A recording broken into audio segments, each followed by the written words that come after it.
Ekanisa egi ekaba eyombekirwe omu kashozi konka habw'okugira ngu hakaba harimu abantu abakuzire munonga batarikubaasa kutemba, nikyo kyatumire ekanisa egi bagifuurira bakagita omu ruhanga okugira ngu kyanguhire abakuzire. Residence of the bishop has a very big history in the diocese of Muhabura because it was a church. It was a church.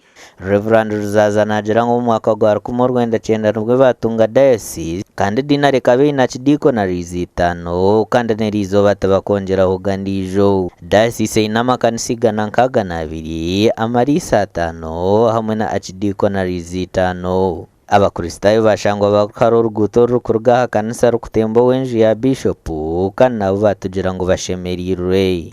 Turukubyitegura turukuboneza nk'abatawuni ka Kisoro Liganga kugira ngo tuhaboneze azanyireho haboneye. Muhabura diocese eine za institution zitarukushana ezirikubaasa kuhwera abaturage kandi omuri ezo harimu amashomero ga primary 7 aga secondary 7 hamwe na health units 3. 77 primary schools which are church founded. We have got 10 secondary schools that are church founded.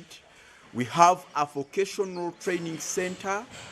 We have 3 health units. Obwire Bishop Kuran mamaziro bwa Bishop bwa Muhabura ahindwire embeereho y'abaturage omu buryo bwo kubombekera za tanka.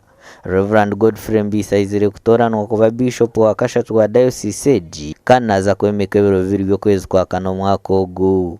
Ogu nazo mbigere bya Right Reverend Bishop Kuran Mamugisha wagireho mwaka gw'2007 kandi Bishop Kuran Mamugisha akazo mbigere by'omugenzi Bishop Emiltas Sharita gashakwa ketatu zarirwe.